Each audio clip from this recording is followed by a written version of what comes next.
পুরুলিয়ায় সিধু কানু বিরসা বিশ্ববিদ্যালয়ের কুড়মালি বিভাগের উদ্যোগে করম সঙ্গীত নিয়ে অনুষ্ঠিত হলো সেমিনার। নতুন প্রজন্মের কাছে করম সঙ্গীত নিয়ে নানা তথ্য তুলে ধরা হয়, পাশাপাশি এর বিবর্তন নিয়েও দেওয়া হয় নানা তথ্য। করম সঙ্গীতের অতীত নিয়েও আলোচনা করা হয় সেমিনারে। এই প্রসঙ্গে বিভাগীয় প্রধান সনৎ কুমার মাহাতো বলেন, এই সংস্কৃতিকে বাঁচিয়ে রাখার জন্য সেমিনারের আয়োজন করা হয়েছে।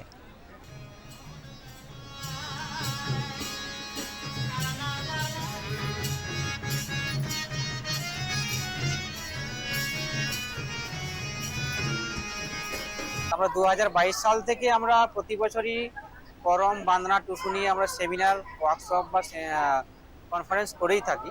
কারণ আমাদের তো একাডেমিক ডিপার্টমেন্ট, এখানে ভাষা, সাহিত্য ও সংস্কৃতি তিন দিকটা মাথায় রেখেই আমাদের কিন্তু পড়াশোনা চলছে। এবং সেই সঙ্গে আমাদের যে ছাত্রছাত্রীরা মানে ইয়াং জেনারেশন তো তাদের সংস্কৃতিটা ভুলে যেতে চাই, মানে যাচ্ছে আর কি। তো সেটাকে বাঁচিয়ে রাখার জন্য আমরা প্র্যাকটিক্যালি, থিওরিটিক্যালি এবং বাস্তব জীবনে প্রতিফলিত যাতে হয় সেইভাবেই আমরা সেমিনারগুলো আয়োজন করি আর কি। এই বছরের সেমিনারে আমাদের থিম যেটা হচ্ছে আমাদের করম গীত। বিশ্ববিদ্যালয়ের রেজিস্ট্রার নচিকেতা বন্দ্যোপাধ্যায় জানান, করম গীত নিয়ে এই সেমিনারে নতুন প্রজন্মের কাছে কৃষিভিত্তিক উৎসবগুলির প্রাসঙ্গিকতা তুলে ধরবে।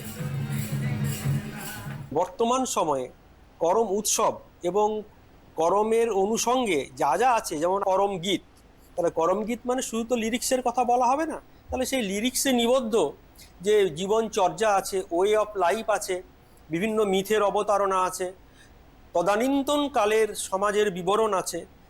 এখন বর্তমান সময় তো একটু পাল্টে গেছে।